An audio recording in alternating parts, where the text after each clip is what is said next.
আর সামাজিক জীবনে 54টা বছর ধরে বাংলাদেশটা স্বাধীন হলো। আজ পর্যন্ত আমার বাংলাদেশের কোন সমাজ ব্যবস্থা নবীজির আদর্শে সুশোভিত হয় নাই।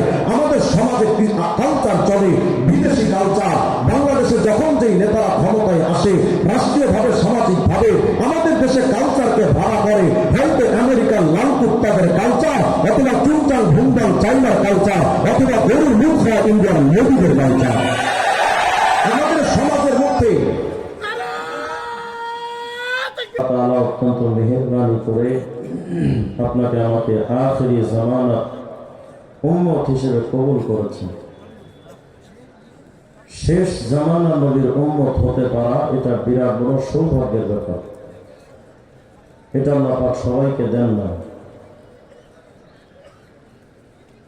আগের জামানার উম্মত যারা ছিলেন এবং আমরা যারা শেষ জামানায় আসছি, আমাদের মধ্যে কিছু পার্থক্য আছে। পার্থক্যটা হলো, আগের জামানা নবীর উম্মতকে আল্লাহ পাক দীর্ঘ লম্বা টাইম হায়াত দিয়েছিলেন, যেটা আল্লাহ পাক এই উম্মতকে দেন না। আমাদের হায়াতের টাইম তো খুবই কম। জামি তিরমিজির মধ্যে আসছে 2331 নম্বর হাদিস। হুজুর সাল্লাল্লাহু আলাইহি ওয়াসাল্লাম বলেন, উমর উম্মতি মিন 60 সানাতান ইলা 70 সানা। হুজুর বলেন, আমার উম্মতের হায়াতের টাইম এই সামথিং 60-70 বছর। আর আগের উম্মত বেঁচে থাকতেন লম্বা টাইম, 500 বছর, 700 বছর, 1000 বছর তারা বেঁচে থাকতেন। দ্বিতীয়ত, এই উম্মতের এই ভিতরে বাদাম কথা নেই, বাদাম ভাই এই পিছনে একটা, এখানে একটা, যেটা বাদাম বিক্রি করা যায় না। ওঠেন ওঠেন, আপনার লজ্জা পাওয়ার দরকার নেই, যান। আজকে মাহফিলের জন্য আপনার বাদাম বিক্রি করা যায়, যান বাইরে যান।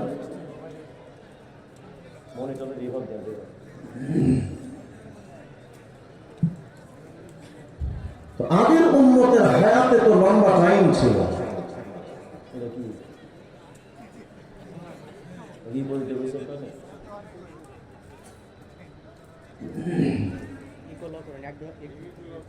আগের উম্মতের হায়াতের টাইম লম্বা,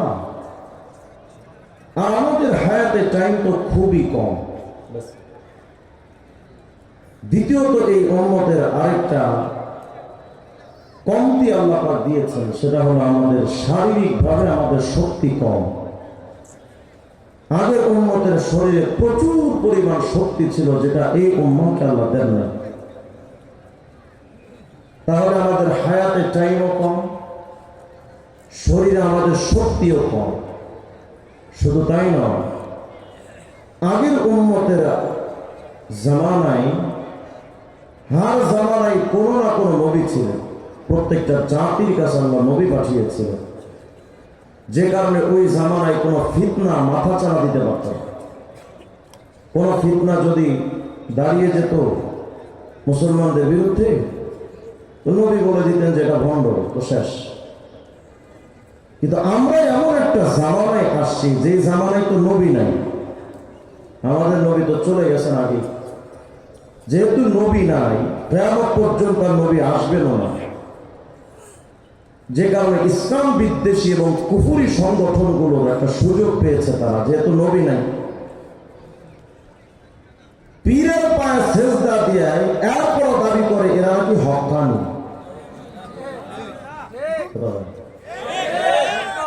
নিজেদের নেতাকে নবী হিসেবে স্বীকৃতি দিয়ে কাদিয়ানীরা বলে যে তারাও নাকি হক। সাহাবায়ে কেরামকে গালিগালাজ করে শিয়া মতবাদ বলে তারাও হক। সাহাবায়ে কেরামকে সত্যের মাপকাঠি না মেনে মিনি শিয়ারা বলে তারাও হক। বাউলদের মতো ফাউলরা বলে তারাও নাকি হক। অথচ বাউলদের জন্মই হলো হিন্দুদের বিষ্ণু বৈষ্ণব ধর্ম থেকে, তারাও নাকি হক্কানি। হিজবুত তাওহীদের মতো টাউটরা দাবি করে তারাও হক। আবার এই সমাজে কিছু ফিতনা এমন আছে, রমজান মাসে তো শয়তান বান্ধা থাকে, কিন্তু আহলে খবিস নামক শয়তানরা জারি ধরে তারাবিতে ঝগড়া লাগায়, মানুষ মরার পরেও ওরা ছাড় দেয় না। আব্দুল মালিক সাহেবের জানাজা হয় না, একেবারে বিদ্যাসাগর না, কত বড় বুজুর্গ এবং আল্লাহ মানুষ সারা দিন তো ইবাদত করার সময় পায় না, আমজনতা বিশেষ করে 5 ওয়াক্ত নামাজের পরে মনে করে যেহেতু নামাজ পড়তে আসছে একটু দোয়া করি, এই দোয়াটাকেও এসে আহলে খবিসরা বলে দিল বেদাত।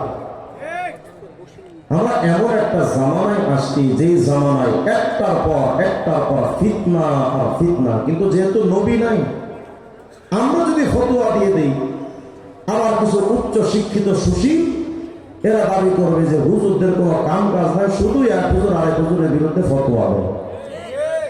কথা বলেন আছে না? যে কারণে সাধারণ আমজনতা যারা, তারা এখন পড়েছে মস্ত বড় বিপদে। কোনটা হক কোনটা বাতিল এটা চিনতেই তাদের মাথা খারাপ, আমল করবে তখন। আমি বুঝাতে চাচ্ছি এই উম্মতের সবচেয়ে বড় সমস্যা, একদিক থেকে তো আমাদের হায়াতে টাইম কম, দ্বিতীয়ত আমরা দুর্বল উম্মাহ, 3 নম্বর আমাদের মধ্যে নবী নাই। এই সব কিছু মিলিয়ে আমাদের আমল নামার নেকি আর আগের উম্মতের আমল নামার মধ্যে নেকির মধ্যে বিরাট পার্থক্য। তাদের আমল নামায় থাকবে 500 বছরের নেকি, আর আমাদের আমল নামায় কমপক্ষে 500 প্যাকেট বিড়ি। আমল তো নাই আমাদের, আগের উম্মতরা এত বেশি আমল করতেন। হাফেজ ইমাদউদ্দিন ইবনে কাসির রাহিমাহুল্লাহ কিতাব লিখেছেন তাফসীরুল কুরআনিল আযীম ইবনে কাসির, খণ্ড 8 443 নম্বর পৃষ্ঠায় তিনি একটা রাওয়ায়াত বর্ণনা করেছেন। মিয়া হযরত আলী ইবনে উরওয়া রাহিমাহুল্লাহ বলেন, ডাকা রাসূলুল্লাহ সাল্লাল্লাহু আলাইহি ওয়াসাল্লাম আরবাআতাম মিন বনি ইসরাঈল, হুজুর সাল্লাল্লাহু আলাইহি ওয়াসাল্লাম একদিন বনি ইসরাঈলের 4 জন মানুষের জীবনের আমল নামার কারগুজারি সাহাবীদের সামনে শোনাচ্ছিলেন যে সাহাবীরা, বনি ইসরাঈলের 4 জন মানুষ এত বেশি আমল করত, তারা তাদের জীবনের আবাদুল্লাহ 80 এই বনি ইসরাঈলের 4 জন মানুষ জীবনে 80টা বছর টানা আল্লাহর ইবাদত করে কাটিয়ে দিয়েছে। আর আসতে না সুবহানাল্লাহ, কত বছর? 80 বছর টানা আমল করেছেন। শুধু আমল করেছেন এমন নয়, এই 80 বছরের ভেতরে লাম ইয়াসুহু তারফাতা আইন, এক মুহূর্তের জন্য তারা কোনো গুনাহ করেননি, শুধু আমলই করেছে। তাহলে তাদের আমল নামায় নেকি কত? আব্দুল মানসুর লিসুয়ুতি খণ্ড 15 335 নম্বর পৃষ্ঠা আরেকটা বর্ণনা আছে। বিশিষ্ট তাবেঈ হযরত মুজাহিদ রাহিমাহুল্লাহ বলেন, কানা ফি বনি ইসরাঈল রাজুল, বনি ইসরাঈলে একজন মানুষ ছিল, এই মানুষটা এত বেশি আমল করত, তার আমলের একটা রুটিন ছিল। তিনি প্রতিদিন ইয়াকুমুল লাইল হাত্তা ইউসবিহ, এই লোকটা সারা রাত, তার অভ্যাস ছিল তিনি পুরো রাত তাহাজ্জুদের নামাজ পড়তেন। আবার যখন সকাল হতো, থুম্মা ইউজাহিদুল আদুওয়া বিন নাহার হাত্তা ইউমসি, সারা রাত পড়তেন তাহাজ্জুদ, আবার সকাল হলে একেবারে সন্ধ্যা পর্যন্ত অস্ত্র সজ্জে সজ্জিত হয়ে আল্লাহর রাস্তায় জিহাদ করতেন। সারা রাত তাহাজ্জুদ, সারাদিন জিহাদ, 1-2 দিন না। ফাফআলা যালিকা আলফা শাহর, জীবনে 1000 মাস কাটিয়ে দিয়েছে। আচ্ছা, যে লোকগুলোর আমল নামায় 80 বছরের টানা নেকি থাকবে, 1000 মাস রাতে তাহাজ্জুদ দিনে জিহাদ যাদের আমল নামায় থাকবে, তাদের আমল নামায় কত প্রচুর পরিমাণ নেকি হবে। অথচ আমাদের আমল নামায় তো 60 বছরের জিন্দেগি, 10-15 বছর তো বালেগ হতে হতেই চলে যায়, আবার 40-50 বছর চলে গেলে শরীরটা দুর্বল হয়ে যায়, আমল করার সুযোগ পায় না। আমাদের আমল নামায় নেকি কত যত সামান্যই হবে, একেবারেই কম। হ্যাঁ, আপনার আমার আমল নামায় নেকির সংখ্যা হয়তো কম, কিন্তু সূরাত আলে ইমরানের 110 নম্বর আয়াতে আল্লাহ রাব্বুল আলামিন বলেন, এই উম্মতে মুহাম্মাদি, আমল নামায় তোমার নেকি কম, আরে হবেই তো, তোমার হায়াতের টাইমও কম, শরীরের শক্তিও কম দিয়েছি আমি।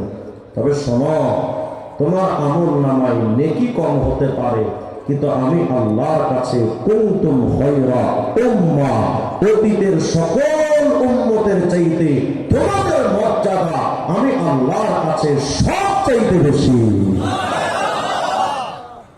শুধু তাই নয়, সহিহ বুখারী 6887 নম্বর হাদিসে আছে, হুজুর বলেন, নাহনুল আখিরুন, আমরা তো দুনিয়াতে আসলাম সবার পরে, আস-সাবিকুনা ইয়াউমাল কিয়ামা, যদিও আমরা দুনিয়াতে এসেছি সবার পরে, কিন্তু আল্লাহর জান্নাতে যাব সবার আগে। আচ্ছা, এই রেওয়াজ দুটো যদি বুঝে থাকেন তাহলে মনোযোগ দিয়ে বলেন তো, আমাদের যেহেতু হায়াতে টাইম কম, আমলও কম, আমাদের অল্প নেকি, কিন্তু এরপরও যে এত দাম আর সম্মান আমরা পেলাম, বলেন তো কার ওসিলায়? বলেন বলেন বলেন, রাসূলুল্লাহ সাল্লাল্লাহু আলাইহি ওয়াসাল্লামের ওসিলায়, ঠিক তো? যদি তাই হয় তাহলে আমি আপনার বিবেকের কাছে এখন প্রশ্ন করি, এই বাদাম, এই বাদাম, এই যে পিছনে, আমার এত ভদ্র মনে করো না ভাই, আমি কিন্তু এত ভদ্র মানুষ না।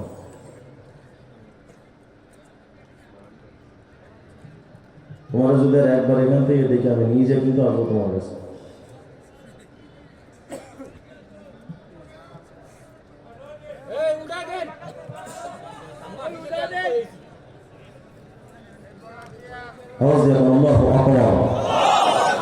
তাজা ফেরা যাবে না ইনশাআল্লাহ। মুসলমানের সাউন্ড কখনো হবে না ডাউন। মুসলমানের সাউন্ড যখন ডাউন হয় তখন টাকলা মোড়া তার কাউয়া তাদেরও চিল্লায়। মুসলমানের কণ্ঠে যদি আওয়াজ বলিষ্ঠ হয়, গৌর গোবিন্দর বেসরকার বাংলাদেশে টিকতে পারবে না। এটা তাজা থাকা যাবে তো ইনশাআল্লাহ। গলা ছেড়ে চিৎকার দিয়ে বলেন আল্লাহু আকবার। আমি আপনাদেরকে বোঝাতে চাচ্ছি, যেই নবীর জন্য আপনার আমার এতটা দাম, এতটা মূল্য, যেই নবীর ওসিলায় আপনি আমি পেলাম, আফসোসের সাথে আজ বলতে হয়, মুসলমানদের শরীরের দিকে তাকাইলে মাথা থেকে পা পর্যন্ত তাদের শরীরের ভেতরে এই নিদর্শন দেখা যায় না যে যেই নবীর জন্য তার এত মূল্য ছিল, সে তার নবীকে এতটুকু মূল্যায়ন করেছে। তার মাথায় নবীর মূল্যায়নের টুপি নাই, তার মুখে দাড়ি নাই, গায়ে পাঞ্জাবি নাই। আজ আমরা উম্মতে মুহাম্মাদি যেই নবীর জন্য এতটা সম্মান আর মর্যাদা পেয়েছিলাম, আমরা সেই নবীকে ততটুকু মর্যাদা আর মূল্যায়ন করলাম না। মুসলমানের মাথায় টুপি নাই, মুখে দাড়ি নাই, দাড়ির কাটিংটা দেয় কুত্তা কাটিং। এখানে দুইটা রাখেন না, কুত্তা কাটিং। নবীজি সুন্নাত তরিকার কাটিং এদের এতটা হয় না। এরা চুল কাটে মেসি আর নেইমারের মতো, এরা আওয়ামী লীগ করে, শরীরের মধ্যে বঙ্গবন্ধুর কোট লাগায়, বিএনপি করে 20 কেজি ধান দিয়া শরীরের মধ্যে ধান দিয়ে পোশাক বানায়, কিন্তু নবীজি সুন্নাত তরিকার পোশাক এরা এদের শরীরের মধ্যে এখন লাগাইতে শেখে নাই। ব্যক্তি জীবনে আমরা নবীরে মানলাম না, আমাদের মুআমালার মধ্যে নবী নাই, মুআশারার মধ্যে নবী নাই, আমাদের আচার আচরণ আখলাকে এখন নবীজির আদর্শ খুঁজে পাওয়া যায় না। ব্যক্তি জীবনে আমরা নবীকে মানি না। পারিবারিক জীবনে আমাদের ঘরে খানার স্টাইলটা হচ্ছে, মুসলমানের সন্তান যদি একটু টাকাওয়ালা হয়, তার ঘর থেকে নবীজি সুন্নাত চিরদিনের জন্য বিদায় করে ছেড়ে দেয়। ও যদি একটু উচ্চ শিক্ষিত হয়, এখন তার নবীজির কালচার মানতে মনে চায় না। এখন তার ওয়েস্টার্ন কালচার, পাশ্চাত্য সভ্যতা, এখন সেটারই সে চর্চা করে। তার ব্যক্তি জীবনে ওয়েস্টার্ন কালচার চর্চা করে, তার পরিবারের মধ্যে নবীজির সুন্নাতকে বিদায় করে দেয়। যে সময় গরিব ছিল, নিচে দস্তরখান বিছিয়ে সুন্নাত তরিকায় মদিনা ওয়ালার মতো খানা খেত, কিন্তু একটু টাকাওয়ালা শিক্ষিত হয়ে গেলেই এখন তার আপডেট জিন্দগিতে চলে আসে। এখন টেবিল বিছায়া বিধর্মীদের স্টাইল না মানলে তার স্ট্যাটাস নাকি বজায় থাকে না। তাহলে পারিবারিক জীবনে আমরা নবী মানি না। বিয়ে শাদী করতে যায় মুসলমানের সন্তান, নবীজির সুন্নাত তরিকায় বিয়ে শাদী আমরা করি না। আমাদের বিয়ে শাদী হয় হিন্দুদের প্রথা অনুযায়ী, নবীজির সুন্নাত তরিকায় বিয়ে শাদী হয় না। আমাদের ব্যবসা বাণিজ্যের দিকে তাকাইলে ধোঁকাবাজি আর প্রতারণার আশ্রয় নিয়ে আমরা ব্যবসা বাণিজ্য করি।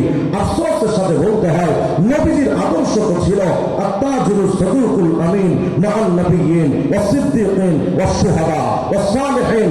সততার সাথে ব্যবসা করবা, আমানতদারিতার সাথে ব্যবসা করবা, মানুষ ঠকায়ো না, ওজনে কম দিও না, দ্রব্যমূল্যে ভেজাল দিও না, মানুষের সাথে প্রতারণার আশ্রয় নিও না। কিন্তু মুসলমানরা নবীর সে আদর্শ আজ ভুলে গেছে।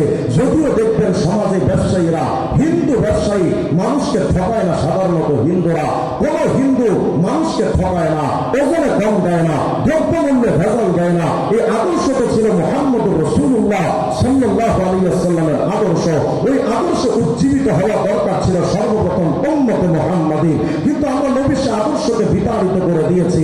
এখন আমরা মুসলমানেরা উম্মতে মুহাম্মাদী লোকজনকে ঠকাচ্ছে, ওজনে কম দিচ্ছে, দ্রব্যমূল্যে ভেজাল দিচ্ছে, মানুষের সাথে প্রতারণার আশ্রয় দিচ্ছে, 2 নম্বর মালকে 1 নম্বর বলে বিক্রি করছে। তাহলে আমরা ব্যবসা বাণিজ্যের মধ্যে নবী মানি না। আমি বুঝাতে চাচ্ছি, ব্যক্তি জীবনে আমরা নবী মানলাম না, পারিবারিক জীবনে আমরা নবী মানলাম না, আর সামাজিক জীবনে 54টা বছর ধরে বাংলাদেশটা স্বাধীন হলো, আজ পর্যন্ত আমার বাংলাদেশের কোন সমাজ ব্যবস্থা নবীজির আদর্শে সুশোভিত হয় নাই। আমাদের সমাজে কালচার চলে, বিদেশি কালচার। বাংলাদেশে যখন যেই নেতারা ক্ষমতায় আসে, রাষ্ট্রীয়ভাবে সামাজিকভাবে আমাদের দেশে কালচারকে ভাড়া করে, হয়তো আমেরিকার লাল কুত্তাদের কালচার, অথবা চুনচাল ভুন্ডাল চাইনার কালচার, অথবা গরুর মুখ হয় ইন্ডিয়ান নবীদের কালচার। আমাদের সমাজের মধ্যে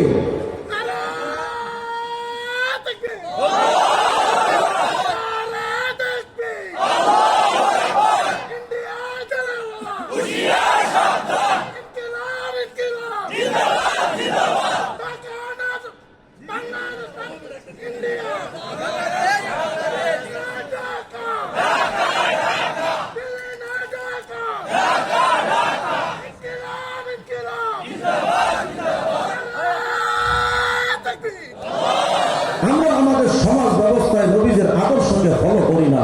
আমাদের সমাজে এখন ইসলাম রাষ্ট্র সামাজিক ব্যবস্থায় এখন আর ইসলাম চলে না, বরঞ্চ আমাদের সমাজ ব্যবস্থায় আমরা নেতা নির্ধারণ করি কারে। হুজুর যদি ক্ষমতায় রাজনীতির জন্য যদি দাঁড়িয়ে যায়, হুজুর আমরা এখন আর পছন্দ করি না। আমরা তাকায় দেখি কোনবারে দাড়ি চাষা সুকুমারের মতো দেখা যায়। এটা ছাড়া এখন আমাদের পছন্দ না। মুসলমানরা মনে করে হুজুর মানুষ আমার নেতৃত্ব দিবে, হুজুর আর কি বুঝে, হুজুরাই সমাজের পরিবর্তন করতে পারে। এটা স্পষ্ট মনে রাখবা। এই জাতির কাছে আমরা চ্যালেঞ্জ করে বলতে পারি, এই সমাজ ব্যবস্থা পরিবর্তনের জন্য মোল্লা ছাড়া বিকল্প রাস্তা নয়। আজকে যেই দিকে দৌড়াইছে 54টা বছর ধরে, আজ পর্যন্ত আমার সমাজ ব্যবস্থায় ভালো কোনো নেতা যেহেতু নির্ধারণ করে নাই, ফলাফলটা এই হয়েছে, আমার সমাজে নির্যাতিত মানুষগুলো, মুসলিম মানুষগুলো সঠিক বিচার কোনোদিন এই নেতাদের মাধ্যমে পায় নাই। কারণ আমার সমাজে আমরা নেতা নির্বাচন করি, তাদেরকে 7টা খুন করে কোনো আসামি যদি নেতার সামনে দাঁড়িয়ে যায় আর টেবিলের নিচ দিয়ে যদি টাকার 2টা বান্ডেল দিয়ে দেয়, নেতাদের বিচার পরিবর্তন হয়ে মানুষদেরকে ফাঁসিয়ে অপরাধীদেরকে ফাঁসিয়ে দেয়। আমরা অতীত ইতিহাসের সময় আমরা এটা দেখেছি, ধর্ষণ করেছে অমুক দলের লোকেরা আর মামলা খাইলে মজনু পাগলার মতো প্রতিবন্ধীরা। আমাদের সমাজের মধ্যে এখন আমরা সেই রাসূলের সুশোভিত সে আদর্শ আমরা সমাজে ফিট করি নাই। তাহলে ব্যক্তি জীবনে আমরা নবী মানলাম না। ভালো করে বোঝার উম্মতে মুহাম্মাদী। আমি আপনাদের স্লোগান তোলার জন্য বয়ান করছি না, শুধু আপনাদের বিবেকটাকে জাগ্রত করার জন্য আমি আহ্বান করছি। আপনার ব্যক্তি জীবনটা দামি হলো যেই নবীর ওসিলায়, সেই নবীর ব্যক্তি জীবনের আদর্শ কেন তোমার ব্যক্তি জীবনে থাকবে না? তোমার পরিবার কেন নবীজির মতো চলবে না? তোমার সমাজ ব্যবস্থা কেন নবীজির মতো চলবে না? আর রাষ্ট্র ব্যবস্থা 54টা বছর ধরে এই জাতি ইসলামতন্ত্র থেকে বঞ্চিত হয়ে 72-এর সংবিধান আমার উপরে চাপিয়ে দিল। এটা নবীনাওয়ালার সংবিধান নয়। যেই সংবিধান আমাদের উপরে চাপিয়ে দিল সে ইন্ডিয়ার ভারতের দালালদের বানানো সংবিধান। এই সংবিধানে ইন্ডিয়ার মতো গণতন্ত্র আছে, সমাজতন্ত্র আছে, জাতীয়তাবাদ আছে, ধর্মনিরপেক্ষতাবাদের মতো 4টা কুহুরিতন্ত্র দিয়ে এই জাতিকে 54টা বছর তারা গোলাম বানিয়ে রেখেছে। আমাদেরকে এখন বানিয়েছে পশ্চিমা সভ্যতার অনুসারী দালাল। সাংবিধানিক ভাবে আমরা 54টা বছর রাষ্ট্রীয়ভাবে নবীজির আদর্শ খুঁজে পাই নাই। হ্যাঁ, আপনি আমাকে বলবেন হুজুর কি বলেন, সংবিধান আপনারা হুজুরা পড়েছেন কখনো? আরে বেটা, সংবিধান তো এখন মোবাইলে করে পকেটে নিয়ে ঘোরা যায়। আমি সংবিধান তুমি যতটা পড়েছ তার থেকে আমি সংবিধান সংবিধান কম পড়িনি, আমি জানি তুমি প্রশ্ন করবে যে হুজুর সংবিধানের শুরুতে আপনি কি লেখা দেখেন না? লেখা থাকে বিসমিল্লাহির রহমানির রহিম, পরম করুণাময় অসীম দয়ালু আল্লাহর নামে শুরু করছি। কি সুন্দর একটা সংবিধান। আবার ভেতরে লেখা আছে রাষ্ট্র ধর্মের নাম ইসলাম, তো ঘোড়ার দিন হচ্ছে। শুরুতে লেখা আছে বিসমিল্লাহির রহমানির রহিম, ভেতরে লেখা আছে সুদের আইন বৈধ। শুরুতে লেখা আছে বিসমিল্লাহির রহমানির রহিম, কিন্তু সংবিধানের ভিতরে লেখা আছে প্রতিকারা বেশ্যাখানা বৈধ। শুরুতে লেখা আছে বিসমিল্লাহির রহমানির রহিম, সুদের আইন বৈধ। আর মুসলিমদের তো আওয়াজ তোলা দরকার ছিল এখানে, যে সংবিধানটা বিসমিল্লাহ দিয়ে শুরু হলো, ওই সংবিধানে সুদের আইন থাকবে না, মদের আইন থাকবে না, বেশ্যাখানা বন্ধ করে দেওয়া দরকার।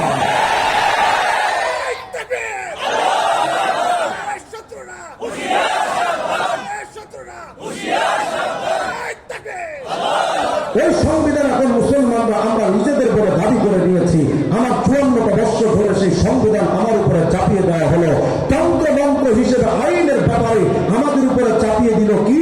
গণতন্ত্র, সমাজতন্ত্র, জাতীয়তাবাদ, ধর্মনিরপেক্ষতা, এই 4টা কুহুরিতন্ত্র আমাদের জাতির উপরে চাপিয়ে দিয়ে ইসলামতন্ত্রকে বাংলাদেশ থেকে বিতাড়িত করে দেওয়া হয়েছে।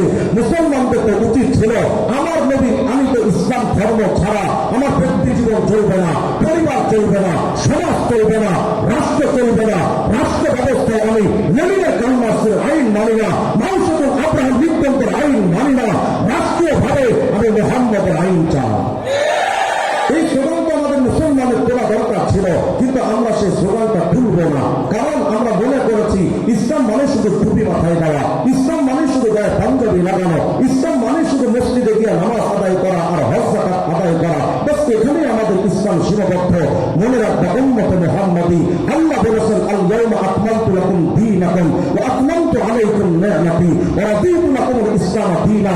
ইসলাম আমার একটা পরিপূর্ণ ধর্ম, যেই ধর্ম দিয়ে আল্লাহ দুনিয়াকে পাঠিয়েছেন। যেহেতু ইসলাম পরিপূর্ণ ধর্ম, তাহলে এই ইসলামে আমার ব্যক্তি জীবনের যেমন আইন আছে, আমার পরিবারের তেমন আইন আছে। এই পরিপূর্ণ ইসলামে এই সমাজের তেমন আইন আছে। মসজিদ বাথরুম থেকে নিয়ে সংসদ ভবন পর্যন্ত, একেবারে খানকা থেকে নিয়ে বঙ্গ ভবন পর্যন্ত প্রতিটা সেক্টরে আইন ইসলাম ধর্ম আছে। যদি তাই হয় তাহলে তুমি ইসলামটা বাদ দিয়া কেন তুমি গণতন্ত্রের দিকে দৌড়াচ্ছ? কেন তুমি সমাজতন্ত্রের দিকে দৌড়াচ্ছ? কেন তুমি মানব রচিত তন্ত্রের দিকে দৌড়াচ্ছ? মুসলমানদের দাওয়াত করা দরকার। গণতন্ত্র, সমাজতন্ত্র, মানব রচিত তন্ত্রের কবলে জুতার শাখা পিঠা করে ইসলামকে প্রতিষ্ঠিত করা দরকার।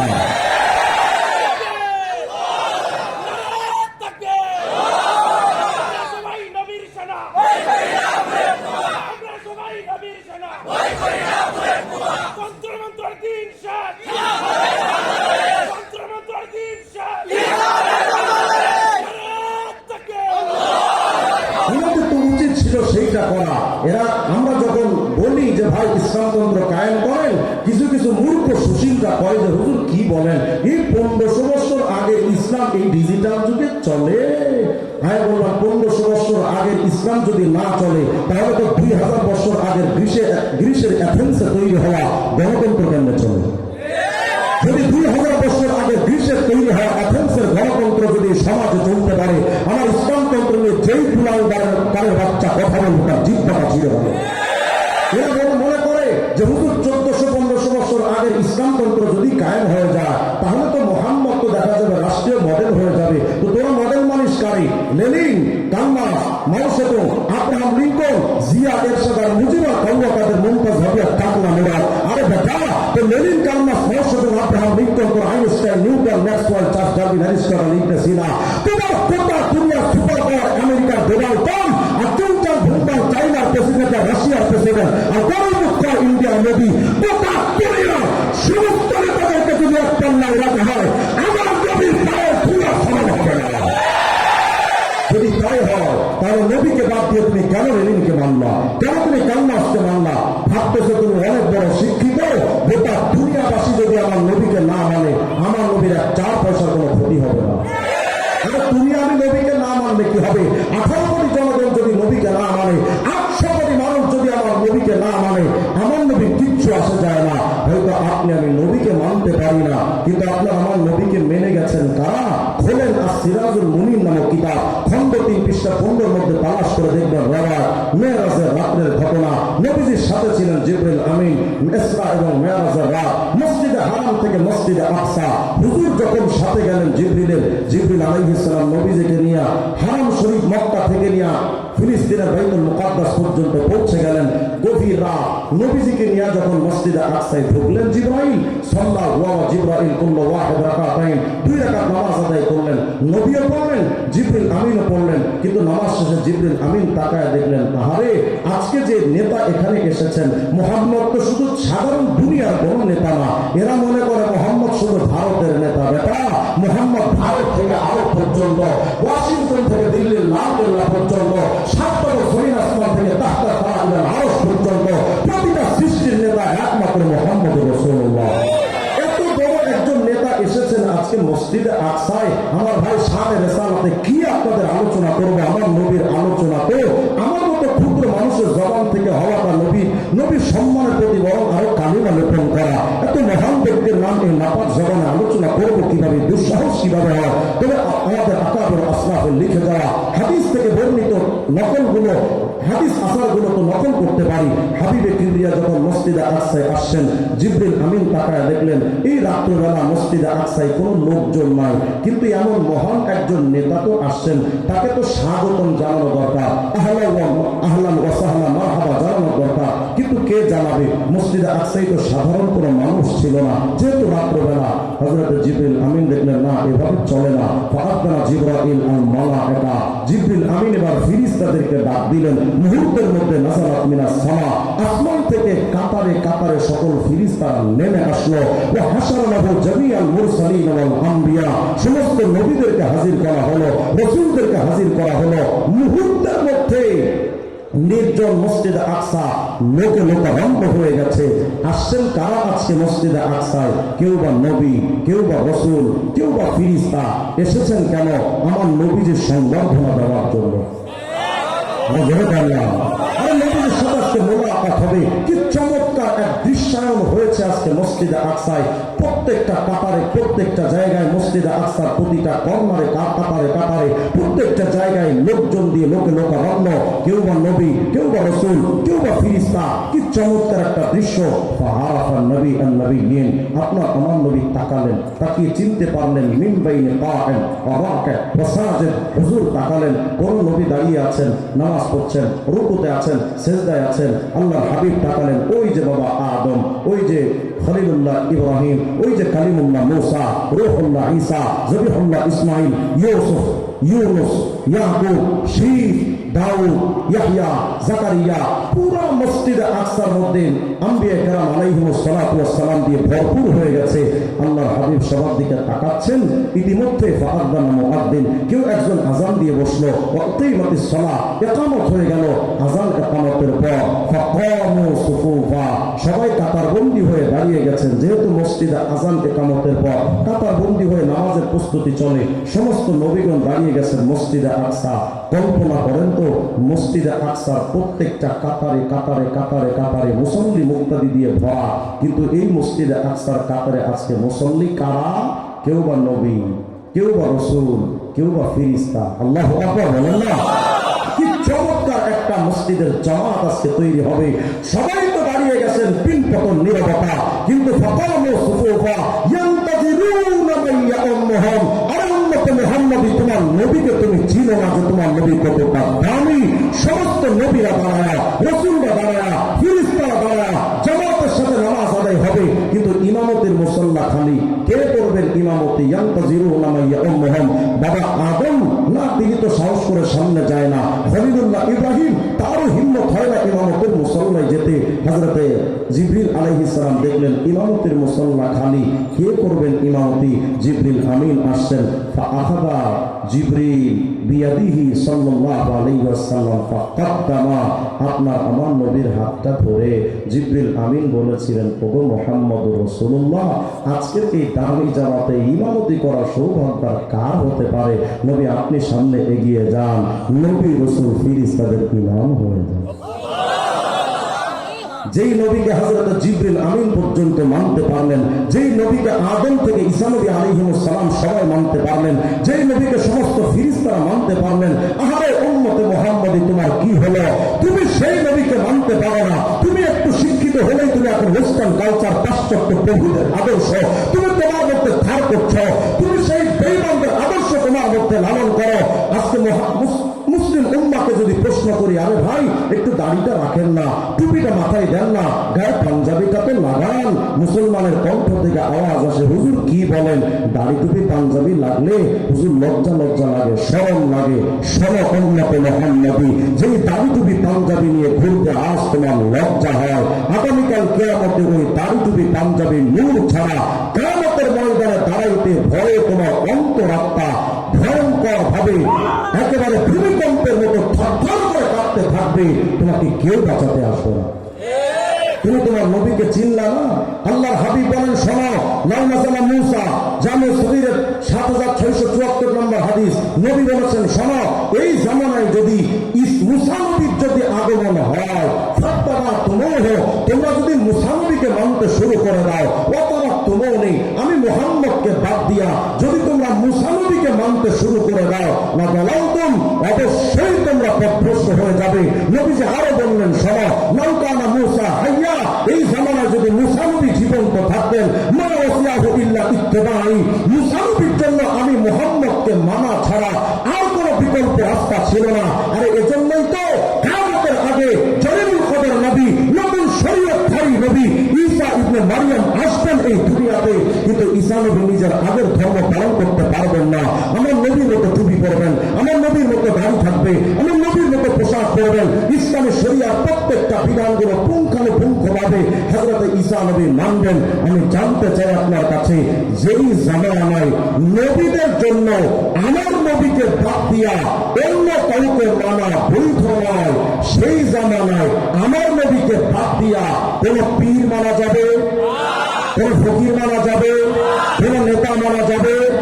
তাহলে তো আওয়াজ তোলা দরকার, মুসলিম সভ্যতার এই আওয়াজ তোলা দরকার।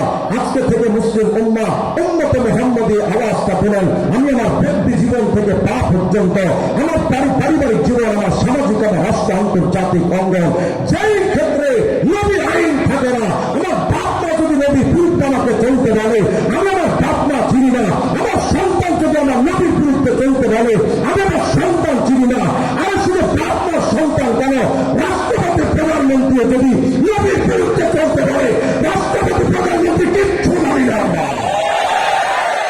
আওয়াজ তোলা দরকার ছিল, কিন্তু উম্মতে মুহাম্মাদি আমরা সেই রাস্তাটা আজকে হারিয়ে ভুল পথে আমরা রওনা হয়ে গেছি। আমরা এখন নবীজির পথে না শুনে আমরা উল্টা নিয়ে এখন বেঈমানদের পথে চলতেছি।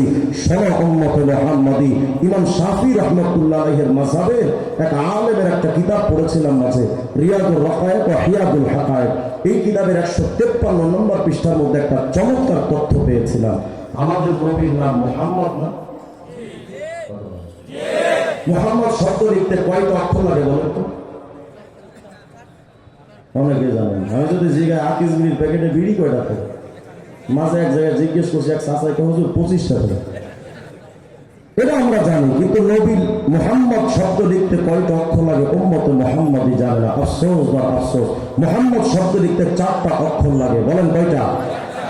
মিম, হা, মিম, দাল, 4টা।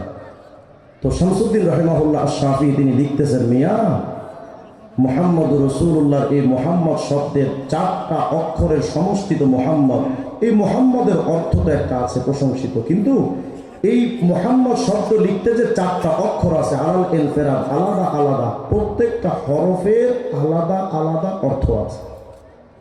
সুবহানাল্লাহ। উনি লিখতেছেন, মিয়া মিম আল উলা ইশারাতুন ইলাল মুলকিল আউয়াল ওয়া হুয়া দুনিয়া। হযরত শামসুদ্দিন রাহিমাহুল্লাহ বলেন, মুহাম্মাদের প্রথম মিম মানে মুলকে আউয়াল, অর্থ হলো দুনিয়া। মিম সানিয়া ইশারাতুন ইলাল মুলকি সানি ওয়া হুয়াল আখিরা। মুহাম্মাদের দ্বিতীয় মিম মানে মুলকে সানি, অর্থ হলো আখিরাত। মাঝখানের হা ইশারাতুন ইলার রাহমা, হা মানে আল্লাহর রহমত, শেষের দাল ইশারাতুন ইলাদ দাওয়াম, দাল মানে সদা সর্বদা। আবার শোনেন, মুহাম্মদের প্রথম মিম মানে দুনিয়া, দ্বিতীয় মিম মানে আখিরাত, হা মানে আল্লাহর রহমত, দাল মানে সদা সর্বদা। যেন আমাদের নবীর নামটা মুহাম্মদ দিয়া আমার আল্লাহ আমাদেরকে বুঝার উম্মতে মুহাম্মদী, দুনিয়া থেকে আখিরাত পর্যন্ত সদা সর্বদা আমি আল্লাহর রহমত যদি পেতে চাও, তাহলে আমার নবী মুহাম্মদের সুন্নাত আর শরীয়ত মানা ছাড়া আর কোনো বিকল্প রাস্তা নাই। তাহলে বলেন তো, নবীজির শরীয়ত মানার দরকার আছে না নাই? বাংলাদেশে কিছু ভণ্ড আছে বলে, হুজুর আমরা শরীয়ত মানি না, কি বানাতে মারেফাত। আপনাদের কিশোরগঞ্জ তো নাই না, আমাদের নাম দিছে আমরা শরীয়তি মোল্লা, আর এরা মারেফতি পাগলা। এরা পাওয়া গান দিয়ে দুইটা আসর বসায়, দুই পাশে দুইজনকে দাঁড় করায়, এক পাশে দেয় শরীয়তি আর এক পাশে দেয় মারেফতি। আছে না নাই? এরা বলে আমরা শরীয়ত মানি না, এরা মারেফতের পাগল। এদের পাগল ছাগল যখন কেউ মরে, কবর দিয়ে আবার কবরের পরে মোমবাতি জ্বালায় দেয়, নিজেদের কবরে মোমবাতি জ্বালায়। আচ্ছা বলেন তো, কবরে মোমবাতি জ্বালানো জায়েজ না হারাম? নিজেদের কবরে মোমবাতি জ্বালায়, আমাদের হুজুরদের কবরে তো মোমবাতি নাই, এই জন্য নিজেরা মোমবাতি জ্বালায়, গান গায়ে, পাগল মরলে বাতি জ্বলে, মোল্লা মরলে জ্বলে না। পাগল মরলে বাতি জ্বলে, মুন্সি মরলে জ্বলে না, পাগলার কাছে খোদাই থাকে, কানার গলে দেখে না, টুনটুনা টুনটুন। আমার কবর, আমাদের কবরে মোমবাতি জ্বলবে কে? আরে মোমবাতির কবরে আগুন তো তোদের কবরেই জ্বলার কথা, কারণ তোদের ভেতরেও যে জ্বলে, ওপরেও তো জ্বলে। এরা নাম দিছে আমরা শরীয়তি মোল্লা, ওরা মারে বাবা শরীয়ত মানে না। কিন্তু আমি গবেষণা করে দেখলাম, ওরা যে শরীয়ত মানে না শুধু এতটুকুই নয়, ওরা আল্লাহ কেউ মানে না। আমি আপনাদের কয়েকটা দলিল দিব, কারণ গত এক মাসে আলহামদুলিল্লাহ বাউল মতবাদ নিয়ে আমার প্রচুর পড়াশোনা করার সুযোগ হয়েছে। বাউলদের 26টা কিতাব আছে আমার কাছে, বাউলদের লেখা। আমি গত এক মাসে প্রায় 220 একটা কিতাব লিখেছি বাউল মতবাদ ও ইসলাম নিয়ে। আশা করি খুব তাড়াতাড়ি চলে আসবে ইনশাআল্লাহ। আমি ওদের বইগুলো পড়তে গিয়ে দেখলাম, বাউলদের মূল থিম হলো গুরু, মানে তাদের পীরি খোদা, পীরি নবী। রাস্তা কেন ধরে কেন? আমি আপনাদের দু একটা বই আপনাদের দেখ। এই যে বইটা আমার হাতে দেখতে পাচ্ছেন, এই বইটার নাম হলো অখণ্ড লালন সঙ্গীত। এটা হলো এই যে বাউল লালন বাদ যারা আছে না, বাউল গান গাইতে আসে, এদের কোরআন শরীফ হলো এটা। আরো জোরে কন, এটা যে ওদের কোরআন, এটা দলিল না আগে, তারপর আলোচনা। এই যে একটা বই আমার কাছে দেখছেন, লালন দর্শন, এই বইটা 129 নম্বর পৃষ্ঠার মধ্যে গিয়ে তারা কোরআন শরীফের ব্যাপারে তারা যে স্পষ্ট ভাষণ দিয়েছে। আমরা তো মনে করি ওরা কোরআন শরীফ মানে হয়তো একটু মারেফতি ভাবে মানে, গোড়ার ডিম মানে। ওরা কোরআন শরীফের আমাদের 30 পারা যে কাগজের কোরআন, আমাদের সামনে কোরআন শরীফ কাগজে তৈরি না। কথা বলেন, বিরক্ত হচ্ছে নাকি আপনারা? সারা শব্দ দিয়ে না, আমি তো কবজে করতে আসি না, আওয়াজ দিয়ে কোন আল্লাহু আকবার। আমাদের হাতে যে কোরআন 30 পারা, এটা তো কাগজের মধ্যেই লেখা। এরা দাবি করেছে কাগজের কিতাব, এটা আল্লাহর কিতাব না। দেখেন এই যে বইটা লালন দর্শন 129 নম্বর পৃষ্ঠা, স্রষ্টার বিকাশ বিজ্ঞানকে কেতাব বলে, কাগজই কোনো গ্রন্থকে নয়, মানে কাগজের কোনো গ্রন্থকে আল্লাহর কিতাব বলে না। তাহলে কোরআন শরীফ কোনটা? এরা এই লেখাটার উপরে লাইন বলছে, লালন দেহ কেতাব, সাইজি তথা লালনের বাণী জাগ্রত কোরআন, মানে লালনের কথাটাই হলো কোরআন শরীফ। তো এই যে অখণ্ড লালন সঙ্গীত বইটা, এটা হলো লালনের সমস্ত গানের মজমুয়া, সমষ্টি, মানে লালনের সব গান এটার মধ্যে আছে। এই জন্য এটা তারা মনে করে এটা লালনের কোরআন শরীফ। দেখেন তো লালনের কোরআনে কি লেখা আছে। এই বইটা, এই অখণ্ড লালন সঙ্গীতের 63 নম্বর পৃষ্ঠার মধ্যে গিয়ে তারা দাবি করছে, কয় যেহি মোর্শেদ, মানে যিনি পিসা, মোর্শেদ মানে তো পীর, যেহি মোর্শেদ সেই তো রসুল, ইহাতে নাই কোনো ভুল, খোদাও সে হয়। এটা তো লালনের গান, এটা ব্যাখ্যা লিখেছে আবার তারা এই বইয়ের 82 নম্বর পৃষ্ঠা। বলছে সাইজি লালনের দিব্য দৃষ্টিতে মোর্শেদ তথা পীর, রসুল, আল্লাহ একই, অখণ্ড, মানে একই, এটা কোনো খণ্ড খণ্ড না, একজনই সব। দুঃখজনক হলো সত্য, আপনারা জেনে থাকবেন, বাংলাদেশে আর একটা দরবার আছে মেজভান্ডার, আছে না? আপনাদের কাছে যদি মোবাইল থাকে, গুগলে এখন ঢোকেন, লিখবেন রত্ন ভান্ডার, পাশে লিখবেন ইংলিশে পিডিএফ, রত্ন ভান্ডার পিডিএফ, এটুকু লিখলে দেখবেন মেজভান্ডারির একটা বই আসবে, রত্ন ভান্ডার নামে। এই বইটার মধ্যে মেজভান্ডারি পীরের দ্বিতীয় পীর দেলাওয়ার মেজভান্ডারি লিখেছে, যিনি পীর তিনি খোদা, তিনি নবী। আমি জানতে চাই, যারা পীরে খোদা মনে করে ওরা মুসলমান না বেঈমান? ফতোয়া আজকে আমরা দিব না, আলেমরা দিব না। ফতোয়া আপনারা সাধারণ মানুষ যারা আপনারা দিবেন। আমরা তো ফতোয়া দিলে কইবেন যে হুজুরা শুধু কাফেরই কয়, আর কোনো হুজুরের কাম নাই। তো কাফেররে তো আমরা কাফেরই বলবো, কাফেরকে আব্দুল কাদের জিলানী বলবো। আমি আপনাদের কাছে জানতে চাই, যারা পীরে খোদা মনে করে মুসলমান না বেঈমান? যদি তর্কের খাতিরে কেউ ধরে নেয় পীরই খোদা, তো বাংলাদেশে যদি 10,000 পীর থাকে তাহলে 10,000 খোদা।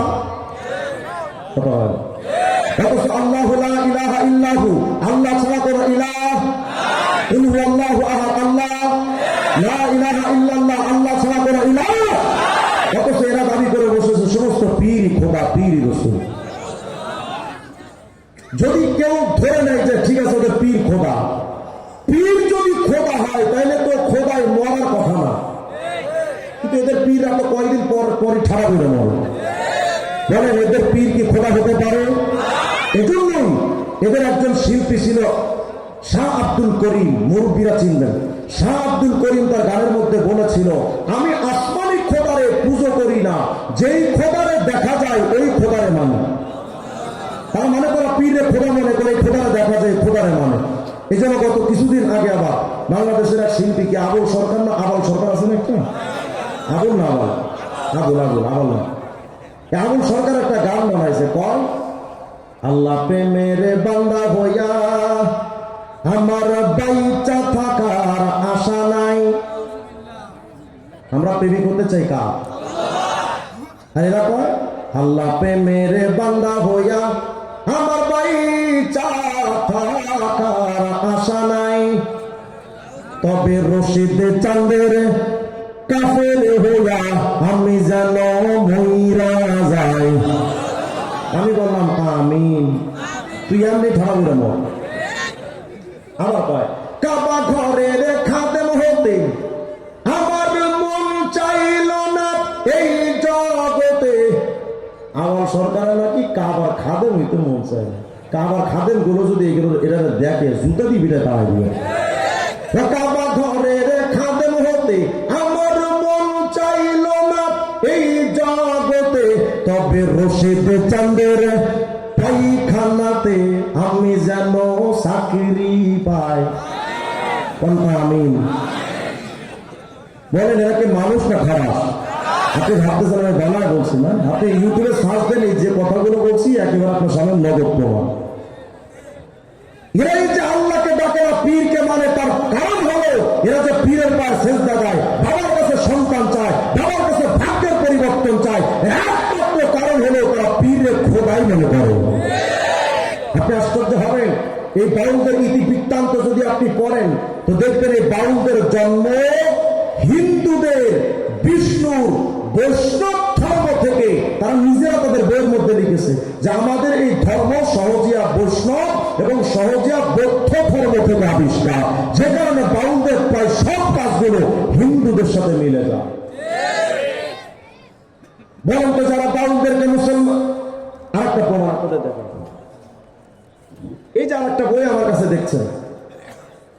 এই বইটার নাম হলো বাংলাদেশের বাউল। লেখক হলো ডক্টর আনোয়ারুল করিম। বাংলাদেশের বাউল। এই ডক্টর আনোয়ারুল করিম এক সময় লালন একাডেমির পরিচালক ছিলেন, মানে লালনদের যে শিক্ষা ব্যবস্থা ওটার পরিচালক ছিলেন ডক্টর আনোয়ারুল করিম। তিনি প্রায় 10 বছর মেহনত করে বইটা লিখেছেন।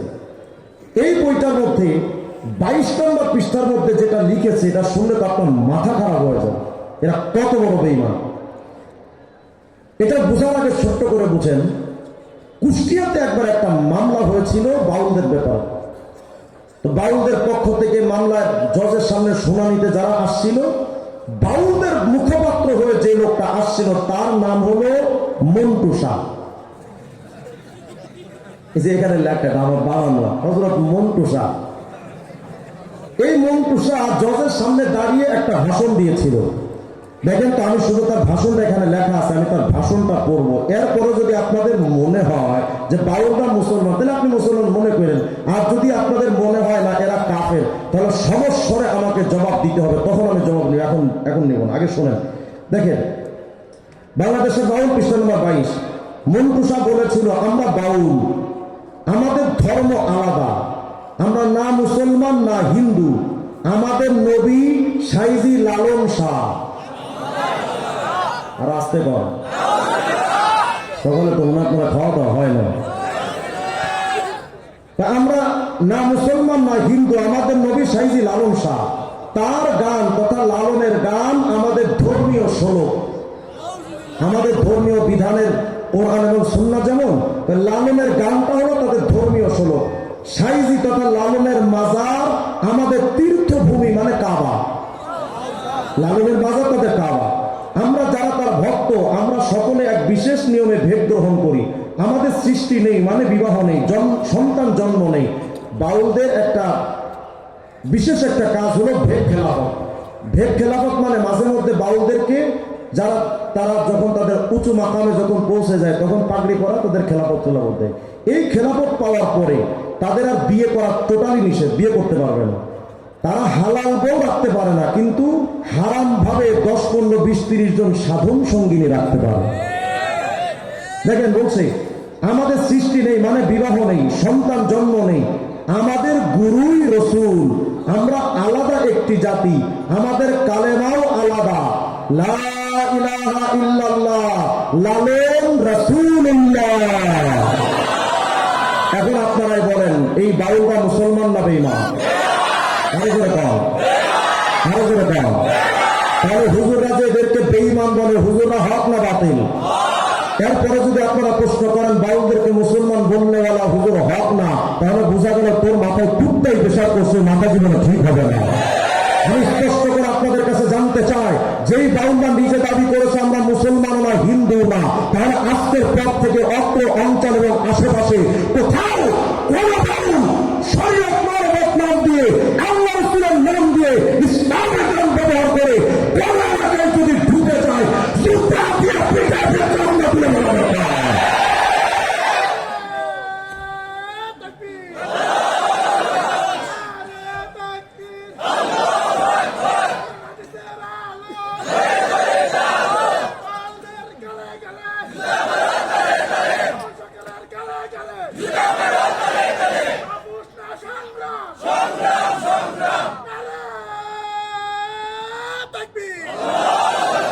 যখন আমাদের ওলামায়ে কেরাম বাউলদের ব্যাপারে কথা বললেন, এই যে আবুল সরকার একটা প্রশ্ন তুলেছেন, আমরা তো এগুলো জবাব আগে দিয়েছি, নতুন করে দেওয়ার দরকার নাই।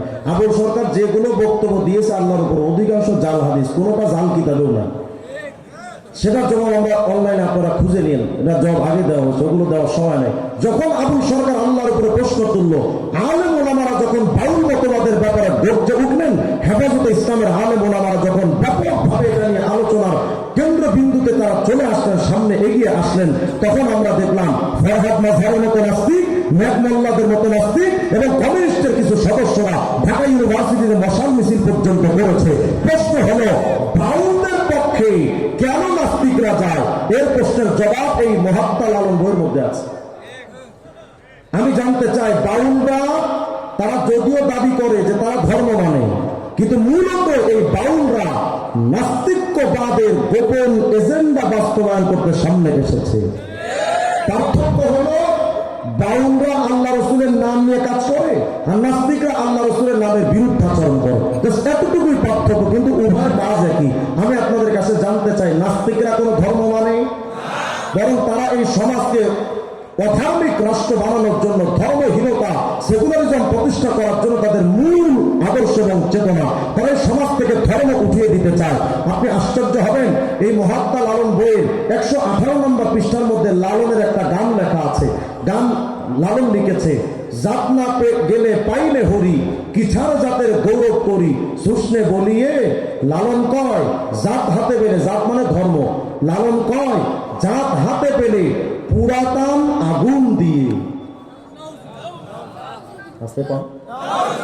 তাহলে যেই বাউলদের সম্রাট লালন ধর্মকে হাতে পেলে আগুন দিয়ে পুরানোর সংগ্রামের ফিকির ছিল, সেই লালনের অনুসারে বাউলরা পশ্চিম কালেও কোন ধর্মের মানুষ হতে পারে। তাহলে এদের সাথে নাস্তিক্যবাদের যে গোপন আতা, এর বাস্তবতার কারণেই বাউলদের পক্ষে নাস্তিকরা সামনে এগিয়ে যায়। মাঝে মধ্যে ফরহাদ মাঝার এমন ভাব নেয়, মনে হয় যেন ও বাংলাদেশের ওই বাপ, ওই মা, ওই খালু, ওই দাদা, ওই এলাকায় সব। ও ঘোষণা দিয়েছিল আবুল সরকারের পক্ষে মানিকগঞ্জে যাবে। আমি মানিকগঞ্জে হেফাজতে ইসলামের পক্ষ থেকে আয়োজন হয়েছিল, 22 মিনিট বক্তব্য দিয়েছিলাম আমি সেই বিজয় মেলা মাঠে। আমি স্পষ্ট করে চ্যালেঞ্জ করেছিলাম যে ফরহাদ মাঝার, তুমি মাঝে মধ্যে এমন ভাব নাও যে তুমি মানিকগঞ্জে এসে বিরাট কিছু উৎখাত করে ফেলবা। তা আমরা চ্যালেঞ্জ করলাম, তোর পাপের ক্ষমতা থাকলে তোর 14 গোষ্ঠী সহ মানিকগঞ্জে আর ধুতি খুলে করে পিটানো হবে। আপনারা যদি জাগ্রত হন, আমার রসুলের ইসলাম, আমার শরীয়ত আমার থেকে উঠায়া দিবে, আর মুসলমান চুপচাপ বসে থাকবে, না হতে পারে না। প্রস্তুত থাকবেন তো ইনশাআল্লাহ? কোন এলাকায় যদি হিজবুত তাওহীদ, কাদিয়ানী, শিয়া, ফরহাদ মাঝহাররা, বাউল সম্প্রদায়, খণ্ডপীর মাজার পূজারী কোন এলাকায় যদি ঢুকে যায়, ইসলামের পাহারাদার হিসেবে প্রস্তুত থাকতে পারবেন তো ইনশাআল্লাহ? আমার রসুলের শরীয়ত ছাড়া আমাদের কোনো উপায় আছে? উপায় আছে আমাদের? অথচ আমরা সে শরীয়ত থেকে আমরা দূরে সরে গেছি।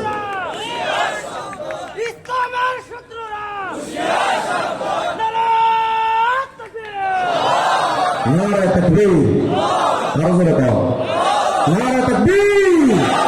মাশাআল্লাহ, আমাদের বাংলাদেশের বর্তমান সময়ের এক সূর্য সন্তান,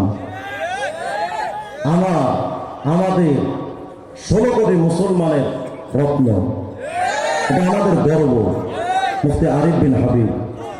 আলহামদুলিল্লাহ বলেন না? বাংলাদেশটা যখন তাহিরি আঙ্কেলদের ডিজে নাচ দিয়ে মাহফিলগুলো ভরে গেছিল, তখন আল্লাহ পাক আরিফ বিন হাবিবকে পাঠিয়েছেন। বাংলাদেশের এই মাহফিলের স্টেজগুলো নষ্ট হয়ে গিয়েছিল মাঝে। আলহামদুলিল্লাহ, আল্লাহ পাক আরিফ বিন হাবিব ভাইকে পাঠিয়ে দিয়ে আমাদের সেই জায়গাটা পূর্ণাঙ্গ করার জন্য, আল্লাহ পাক আমাদের চেতনা জাগ্রত করার জন্য এমন একজন মানব পাঠিয়েছে। এই নিয়ামতের কদর করা দরকার। আলহামদুলিল্লাহ বলেন না? আল্লাহ তাআলা তার স্মৃতিশক্তি, তার মেধা, এত প্রখর মেধা, মাশাআল্লাহ। আমরা তো 3 বছর করছি। আমার আরিফ বিন হাবিব ভাইয়ের সাথে পড়তে আমার পানি পিপাসা লেগে যেত। আলহামদুলিল্লাহ, আল্লাহ পাক এত তীক্ষ্ণ মেধা আল্লাহ পাক তাকে দিয়েছেন। আলহামদুলিল্লাহ বলেন না? উনি চলে আসছেন। আমি তো এতক্ষণ জাস্ট একটা মতবাদ নিয়ে, যারা শরিয়া মানতে চায় না, বাংলাদেশে যত ভণ্ড মতবাদ আছে, এই যে হিজবুত তাওহীদ, আরে গুগলে যদি আপনি ঢোকেন, হিজবুত তাওহীদ লিখে সার্চ দিবেন, দিলে দেখবেন তাদের ওয়েবসাইট আসবে। একদম নিচে গিয়ে দেখবেন একটা অপশন লেখা আছে যোগাযোগ। এই যোগাযোগ অপশনে ক্লিক করলে দেখবেন তাদের অঙ্গীকার নামা আসে হিজবুত তাওহীদের। মানে কেউ যদি সদস্য হতে চায় হিজবুত তাওহীদে, তা একটা অঙ্গীকার করতে হয়। এই অঙ্গীকার নামা 4 নম্বর পয়েন্টের মধ্যে তারা লিখেছে যে অঙ্গীকার করতে হয় যে আমি অঙ্গীকার করিতেছি এই প্রচলিত ইসলাম থেকে আমি হিজরত করলাম, মানে ইসলাম ধর্ম আমি ত্যাগ করলাম। তাহলে হিজবুত তাওহীদ মুসলমানদেরকে মুরতাদ বানায়, তারপরে তাদের সদস্য বানায়। মির্জা কাদিয়ানী বলেছে, আপ मेरे सिवा किसी को, मेरे सिवा अब सब तारीकी है, মির্জা কাদিয়ানী বলেছিল যে এখন বর্তমানে আমি কাদিয়ানীকে ছাড়া আর কিচ্ছু মানা যাবে না। মির্জা কাদিয়ানী এমনও দাবি করেছিল তাকে যদি কেউ না মানে সে কাফের, সে মুশরিক, সে হারামজাদা। বোঝা গেল সমস্ত বাতিল সম্প্রদায়ের মূল টার্গেট হলো শরীয়ত থেকে আলাদা করা। আর হুজুরের ওই বাণী লাউকানা মুসা হাইয়া মা ওয়াসিয়াহু ইল্লা ইত্তিবাহি, যদি এই জামানায় মুসানবী জিন্দা থাকতেন তিনিও নবীকে মানতেন। যদি লাউ নাযালা মুসা ফাত্তাবাতুমুহু ওয়া তারাকতুমুনি লাযালালতুম, যদি এই জামানায় তোমরা মুসানবী আসতো তাকে মানতে আমি নবীকে বাদ দিয়া অবশ্যই তোমরা পথভ্রষ্ট হয়ে যেতে। তাহলে বলেন আমাদের নবীকে বাদ দিয়া কাদিয়ানীকে মানা যাবে, শিয়া মানা যাবে, মাজার পূজারি মানা যাবে, হিজবুত তাওহীদ মানা যাবে, ধর্মমতবাদ মানা যাবে? যারা আমার সমাজ থেকে ইসলামকে উঠিয়ে দিতে চায়, আরেকবার আপনাদেরকে জাগ্রত হতে হবে। আমার জীবনের চাইতে আমার ইসলাম দামি, আমার সন্তানের চাইতে আমার ইসলাম মূল্যবান, আমার বাপমার চাইতে আমার ইসলাম মূল্যবান। হয়তো কারাগারে যাবেন, মামলা খাবেন, আর হোক না জেল জুলুম জরিমানা হতে থাকবে, কিন্তু মৃত্যু পর্যন্ত ইসলামের পাহাড়গার হিসেবে বাঁচতে চায়। করতে থাকবেন ইনশাআল্লাহ। আমার সামনে যদি আমার ইসলাম নিয়ে, আমার আল্লাহ নিয়ে, আমার রাসূল নিয়ে, আমার পীর যদি কথা বলে, আমার বাপমার কথা বললো, তার সাথে আমাকে যুক্ত হবে। সিদ্দিক আকবরের সেই হাদিসটা বলে শেষ করে দিই। সৈয়দ মাহমুদ বাগদাদী আলুসি রাহিমাহুল্লাহ তাফসীর রুহুল মাআনি খণ্ড 230 নম্বর পৃষ্ঠার মধ্যে আসছে আল্লাহর হাবিবের ব্যাপারে আবু বকর সিদ্দিকের বাবা আবু কুহাফা তখনও মুসলমান হয় নাই। সাব্বান নবী আলাইহিস সালাম, নবী সাল্লাল্লাহু আলাইহি সাল্লামের ব্যাপারে আবু বকরের সামনে তার বাবা আবু কুহাফা একটা গালি দিয়ে বসেছে, গালমন্দ করেছে। হযরত আবু বকর সিদ্দিক তো রিক্কাতুল কলব আলিয়াল কলবান, একেবারে নরম মেজাজের সাহাবী। এমন নরম ছিলেন তিনি, ধাক্কা দিলেও কথা কয় না, গালি দিলেও রিপ্লে দেয় না, মারলেও জবাব দেয় না। এমন একজন নরম মেজাজের সাহাবী আবু বকর যখন দেখেছেন তার বাপ তার নবীকে গালি দিয়েছে, এমন নরম মেজাজের সাহাবী মুহূর্তের মধ্যে অগ্নিশর্মা হয়ে গেছেন, আগুন বরাবর হয়ে গেছেন। হাদিসের মধ্যে আসছে ফাসাক্কাহু আবু বকর সাক্কাতান ফাসাকাতা, এক থাপ্পড় মারছে, এক ধাক্কা মারছে আবু বকর সিদ্দিক, তার বাবা টাস করে জমিনে পড়ে গেছে। আল্লাহু আকবার বলেন না। ফাযুকিরা যালিকা লিরাসূলিল্লাহি সাল্লাল্লাহু আলাইহি ওয়াসাল্লাম, নবীজির কাছে অভিযোগ দায়ের করা হলো নবী আবু বকর তার বাপকে মেরেছে।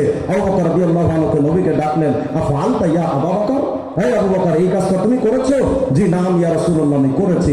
আল্লাহর হাবিব বললেন, খবরদার আবু বকর, না তাও বাপের আর কখনো মাইরো না। হযরত আবু বকর বলেন, নবী আপনি তো আমারে নিষেধ করলেন বাপেরে মানতে, ওয়াল্লাহি লাউ কানা সাইফু কারিবাম মিন্নি লা বারাকতুহু, আল্লাহ কসম দিয়ে বলে আজ আমার হাতের কাছে যদি তরবারি থাকতো আমি আমার বাপের কল্লা উড়ায় ফেলতাম। এই ছিল সাহাবাওয়ালা ইমান। সুতরাং আজকে আপনাদের আমাদের জাগ্রত হতে হবে। আমাদের গতকালকে বা আজকে সম্ভবত একজন লোক দাবি করেছে যে নিকাব এটা সাহাবা, এটা ইসলামের কোন পোশাক না, হিজাব ইসলামের পোশাক, কিন্তু নিকাবটা ইসলামের পোশাক না। এই জাহেলে মুরাক্কাবে গায়রে মুফিদ এটাও জানে না। মুস্তাদরাকে হাকিম আসমা বিনতে আবি বকর থেকে হাদিস আসছে, হযরত আসমা বিনতে আবি বকর বলেন, যখন আমরা পুরুষের পাশ দিয়ে যাইতাম, নুগত্তি উজুহানা মিনার রিজাল, আমরা পুরুষ থেকে আমাদের মুখটাকে একেবারে ঢেকে রাখতাম। এ ব্যাপারে যদি আমি আয়াত আর হাদিস দিতে থাকি লম্বা টাইম দরকার, কত হাদিস আর আয়াত লাগবে তোদের, অথচ ডাইরেক্ট তারা অস্বীকার করে বলছে। এমনকি এটাও দাবি করে বসেছে যে এই নেকাব তথা মুখ ঢাকতো ইহুদিদের বেশ্যা নারীরা। যদি এদেরকে পান, প্রশাসন কি বলবে আর আমি এগুলোর দিকে যাইতে চাই না, আইন কি বলবে আর প্রশাসন কি বলবে আমি জানি না, যেখানে পাবেন সেখানেই ঢুকাবেন। এদের সাথে আমাদের কোন আপোষ হবে না। বাক স্বাধীনতার যদি অর্থ হয় ইসলাম কিনে কটূক্তি করা, বাক স্বাধীনতার অর্থ যদি হয় আমার ইসলামকে সমাজ থেকে উঠিয়ে দেওয়া, আল্লাহ এবং রাসূলকে গালিগালাজ করা, ইসলাম কিনে কটূক্তি করা, এমন বাক স্বাধীনতার কপালে জুতা মারিয়ে নেওয়া। থাকবেন ইনশাআল্লাহ।